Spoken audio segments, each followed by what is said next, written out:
علیکم ویورز. سوال تو کوئی ایسا سچی بات ہے ہم نہیں ہیں، لیکن شان محمد صاحب نے کویت سے پوچھا ہے کہ شیخ رشید کو وزیر ریلوے سے وزیر داخلہ بنا دیا ہے، عمران کی سیاسی مجبوری ہے وزارت داخلہ. تو یہ کیا کریں، عمران ٹکرے مار رہا ہے. اینڈ یہ صرف یہ ریلوے یا کیا کہتے ہیں یہ وزارت داخلہ، they are not the only one. جگہ جگہ جگہ جگہ وہ بار بار یہ ٹرائی کر رہا ہے. اور میرا ذاتی خیال ہے کہ شیخ رشید کو موقع دینا، اس کی وجہ ہے کہ شیخ رشید بہت سیزنڈ، بہت تجربہ کار اور پی ٹی آئی کے سب سے بڑے حریف. پیپلز پارٹی کی حیثیت تو سیکنڈری ہو گئی ہے، جو سب سے بڑا حریف ہے وہ کیا ہے، نون لیگ. اس کا تو بھیدی ہے، اس کی تو دایا ہے شیخ رشید. تو ان کو یہاں تک پہنچانے میں شیخ رشید کا بہرحال ایک بڑا اہم کنٹریبیوشن ہے. اور ایک زمانے میں تو یہ بازوئے شمشیر زن تھا شیخ رشید ان کا، نون لیگ والوں کا. تو اٹس اے گڈ چوائس، کر کے دیکھ لو. اور 2-4-6 مہینے میں یہاں بھی اگر دال نہیں گلتی پھر کچھ اور کر کے دیکھ لو. This is what he is doing. Imran کی تو عام پریکٹس ہی روٹین میں یہی ہے نا، اس کے علاوہ کیا ہے. مختلف لوگوں کو ہیٹلی اوپر کرنے کی کوشش کی جا رہا ہے. اور ایک اور بات بتاؤں، ہمارے یہاں ایک فلسفہ یہ چلتا ہے کہ جی وہ جڑا اتھے پیڑا اتھے بھی پیڑا. یہ غلط ہے. آپ مجھے ایک ٹیکسٹائل مل دے لو، آپ مجھے ایک شوگر مل دے لو، تو میرے سے کیا ایکسپیکٹ کرو گے آپ؟ وہ جو کہتے ہیں کہ right man for the right job, تو میں کیا کروں گا شوگر مل کا؟ میں ستیہ ناش ہی کروں گا نا. آپ مجھے ایک بیمار اخبار دے دو، یہ علیحدہ بات ہے میں کروں نہ کروں، لیکن اگر میں کروں گا تو میں بالکل ٹھیک کر لوں گا. سو اٹ ڈپینڈس کہ ایک بندہ اگر ایک جگہ پہ کلک کر گیا ہے تو وہ باقی جگہ پہ اچھا. ایک بار دوسری بات جو ایکولی اہم ہے کہ یہ جو تبدیلی کا ایک عمل ہے، یہ بڑا خوبصورت بنیادی تربیت ہے قدرت کی طرف سے. ہم جب کہتے ہیں کہ سب سے بڑا جاب انسانی تاریخ کا کیا ہے، اناج اگانا. بنی نوع انسان کی زندگی کا دار و مدار کس پہ ہوتا ہے؟ کھانے پہ ہوتا ہے نا. تو وہ کروڑوں سال پہلے بھی کسی نہ کسی فارم میں اگایا جاتا تھا. ٹھیک ہے. اور یہ پھر میں تھوڑا بھٹک جاؤں گا کہ پہلی فارمر جو ہے بنی نوع انسان کی تاریخ میں وہ عورت ہے. مرد شکار کے لیے چلے جایا کرتے تھے. وہ شی یوز ٹو آبزرو کہ بھئی یہ بیج گرا ہے، یہ پھوٹا ہے، یہ یوں ہے.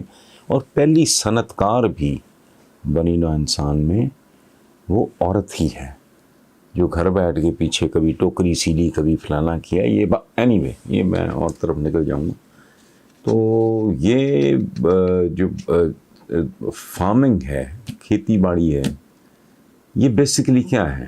اس کی بنیاد ہے لینڈ پریپریشن، زمین کو تیار کرنا. ٹھیک ہے. نئی فصل کاشت کرنے سے پہلے زمین کی تیاری کو لینڈ پریپریشن کہتے ہیں انگریزی. تو لینڈ پریپریشن ہوتی کیا ہے؟ پرانے زمانے میں ہل چلتا تھا، اس کو جوتنا، اس میں آپ چاہے بیل جو لو یا جوت لو یا اونٹ کر لو، لیکن جو ہل جو تھا پہلے وہ کام ٹریکٹر کر رہا ہے. تو وہ کیا ہے بیسیکلی؟ اس عمل کا مطلب کیا ہے؟ اس کو کہتے ہیں ہیٹلی اوپر کرنا. نیچے والی مٹی اوپر آ جاتی ہے، اوپر والی مٹی نیچے چلی جاتی ہے. یہ جو رد و بدلی ہے تو یہ بڑا ایک پازیٹیو. اچھا، اسی طرح آپ پانی کا بیہیویئر دیکھ لو. میں نیچر سے آپ کو مثالیں دے رہا ہوں تاکہ سمجھنے میں ذرا آسانی رہے. تو پانی کا کیا بیہیویئر ہے؟ بہتا رہے، چلتا رہے. تو وہ کہتے ہیں نا بہتا پانی پاک ہوتا ہے. تو وہ چلتا رہے. اسٹیگننٹ واٹر جو ہے وہ گندا ہوتا ہے، غلیظ ہوتا ہے، ناپاک ہوتا ہے. تو یہ ٹھہرے نہیں رہنا چاہیے. اس میں کوئی عیب نہیں ہے.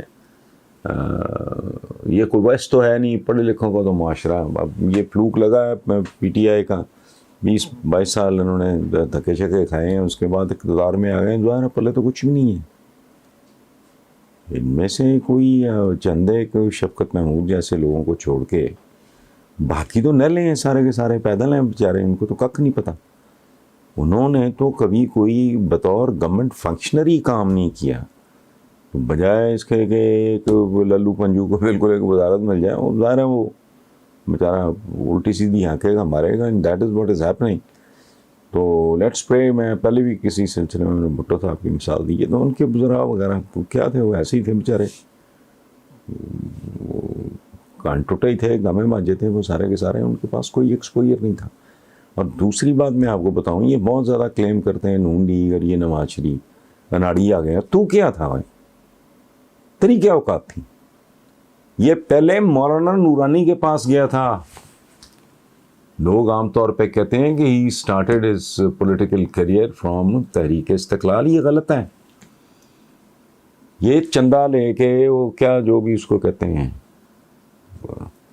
جو بھی معزز قسم کی رشوت ہوتی ہے, تو ٹکٹ لینے گیا تھا مولانا نورانی سے, انہوں نے بھگا دیا تھا اس کو. چندہ بھی انکار کر دیا تھا اور ٹکٹ سے بھی انہوں نے صاف انکار کر دیا. اس کے بعد اس کی لاٹری نکلی. اس کو کون سا تجربہ تھا؟ یہ لاہور شہر میں مشہور تھا, وہ اتفاق والے کا منڈا, کام جو کرتا تھا وہ چھوڑیں آپ. سو یہ تجربہ آ گیا جی. بھی اسی طرح تم نے بھی دھکے کھا کھا کے اگر کچھ سیکھا ہے, میرا نہیں خیال کہ لوٹ مار کے علاوہ کچھ سیکھا ہے, لیکن اگر کچھ سیکھا ہے تو وہ آن جاب ٹریننگ تھی نا. تو آج ان کے بارے میں تانے دے رہے ہیں, تو کل تم بھی اسی طرح کے تھے نا. کیا تھے تم؟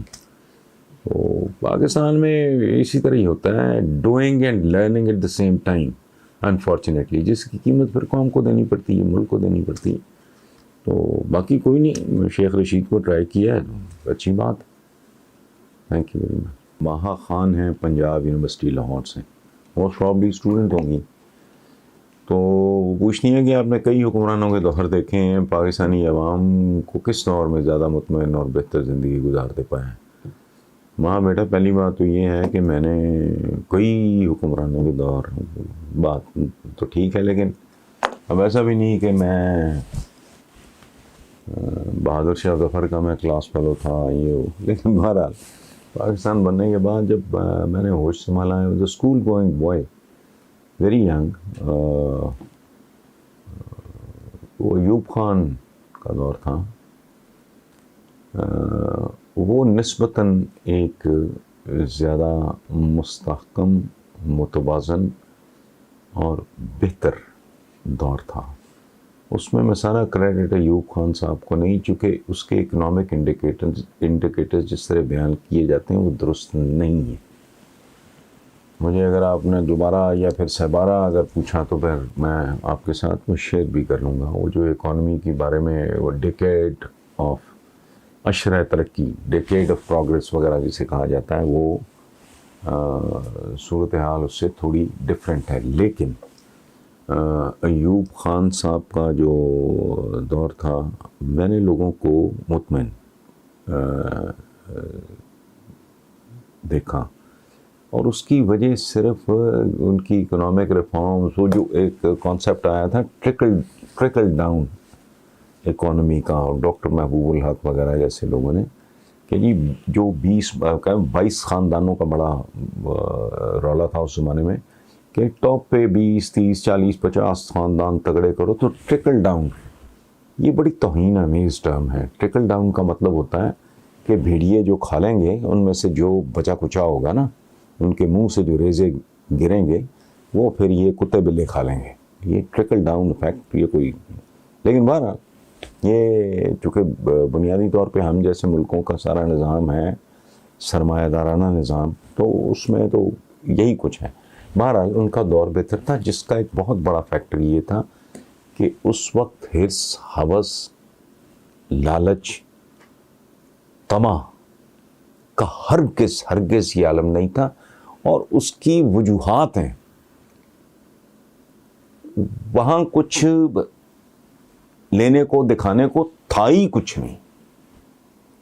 اب آپ یقین کرو, میرا اپنا تعلق ایک بڑے متمول گھرانے سے. ہمارے گھر کا ٹوٹل میں آپ کو بتاتا ہوں, آج 65 66 7 8 وغیرہ میں ہمارے گھر میں ہر کمرے میں پیڈسٹل یہ سیلنگ فین تھا, اور وہ 2-3 پیڈسٹل فینز ہوں گے, ایک گرنڈک کا ریڈیو تھا.